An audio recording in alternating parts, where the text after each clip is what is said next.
Hi, BrenTech here, where tech is made simple.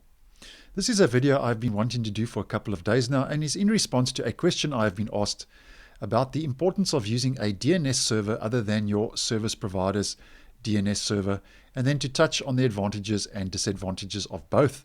So I will try my best in as short a time as possible to explain and answer that question.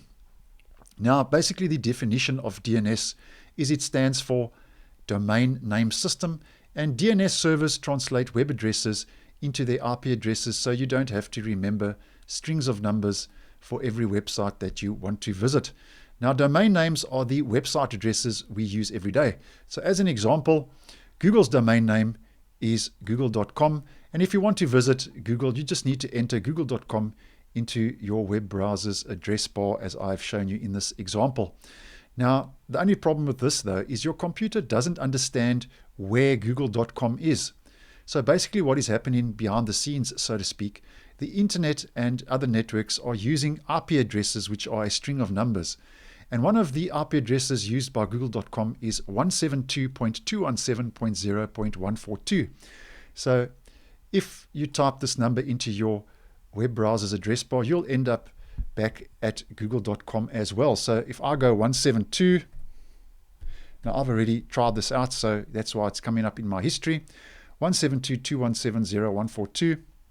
You can see when my web page refreshes, I also get redirected back to google.com. Now we use google.com instead of the address because addresses like google.com are easier for us to remember. Now, DNS servers match domain names to their associated IP addresses. So when you type a domain name into your browser, your computer contacts your current DNS server and then asks what IP address is associated with the domain name. And then your computer connects to the IP address and then gets the right web page for you, as I've shown you in this example. Now, the DNS servers you use are most probably provided by your internet service provider, your ISP. Now, you don't have to use the default DNS server provided though by your internet service provider. You can use DNS servers run by a third party. And one of these is Google Public DNS. And I will leave a link down below to this web page if you're interested. Now, Google Public DNS says here, try it out, configure your network settings to use the IP addresses, and it gives 2 IP addresses here. And those are the alternate DNS servers you can use instead of the ones provided by your internet service provider. Now, you don't have to just use a Google Public DNS. There are a lot of third-party DNS servers out there for you to try. Some are free, some are paid. You know, you get what you pay for, so to speak.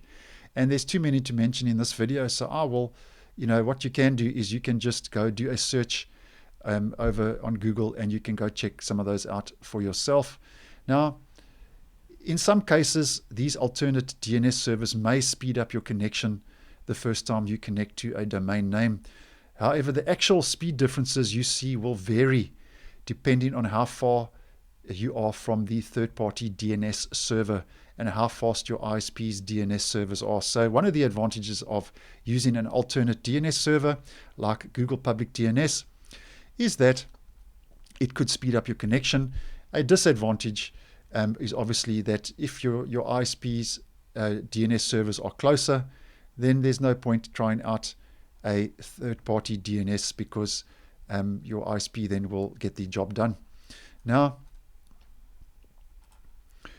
if you are concerned about your privacy online, one of the disadvantages of using your ISP's DNS server is that every request sent can be logged and tells your ISP which websites you are browsing, which means, advertisers can use this for a whole lot of things. You don't want them to spam, marketing, and so on.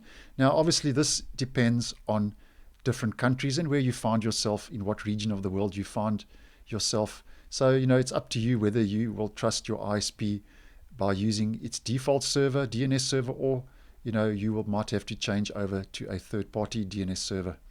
Now, DNS isn't the only way your ISP can track you. They can also see the IP addresses you connect to, regardless of which DNS server you use.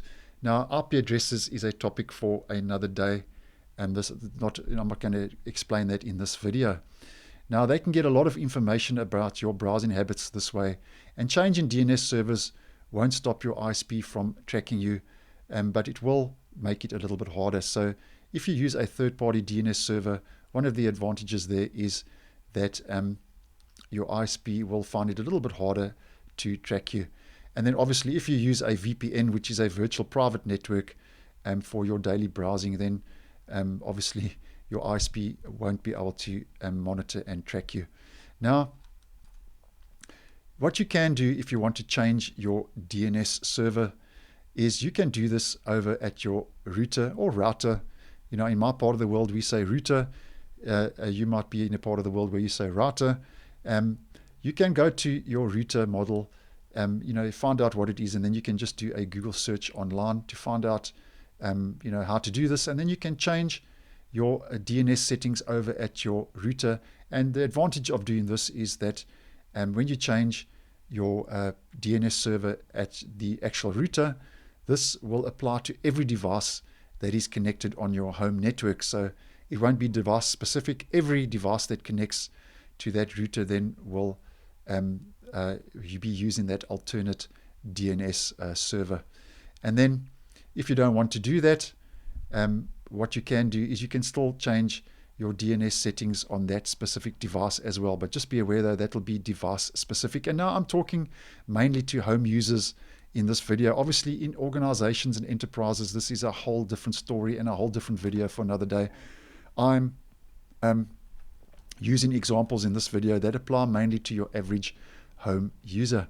Now you can change your device specific DNS server by going to the old legacy control panel in Windows, and then we just head over to Network and Sharing Center, and then on the left you go change adapter settings, and I'm connected to Wi-Fi here. Obviously if you are hardwired, you have a network cable, then you will be Ethernet. So I'm going to right click my Wi-Fi, and I'm just going to go down to Properties, and then in Properties, we look for Internet Protocol version 4. That's TCP IP version 4, and we click on that, and then we click again on Properties.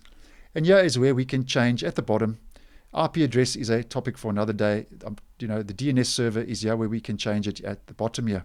So I've mine set to obtain DNS server address automatically, and that will be the one that is provided by my ISP. And then to change to an alternate, and I'm just going to use Google's for this example. We just go 8.8.8.8, and the alternate DNS server will be 8.8. Sorry, let me do that again. 8.4.4. So that is preferred DNS server. That's Google's alternate ones is 8.8.8.8, and the alternate will be 8.8.4.4. And then you just click on OK, close, and that will change you to an alternate DNS server. So there's a lot of information I've given you, some advantages and some disadvantages about using your default ISP's DNS server or using an alternate DNS server. Obviously, this is a personal choice, and at the end of the day, it's up to you to come to a decision on what you would like to use. So I hope you found this video useful. Once again, thanks for watching, and I will see you in the next one.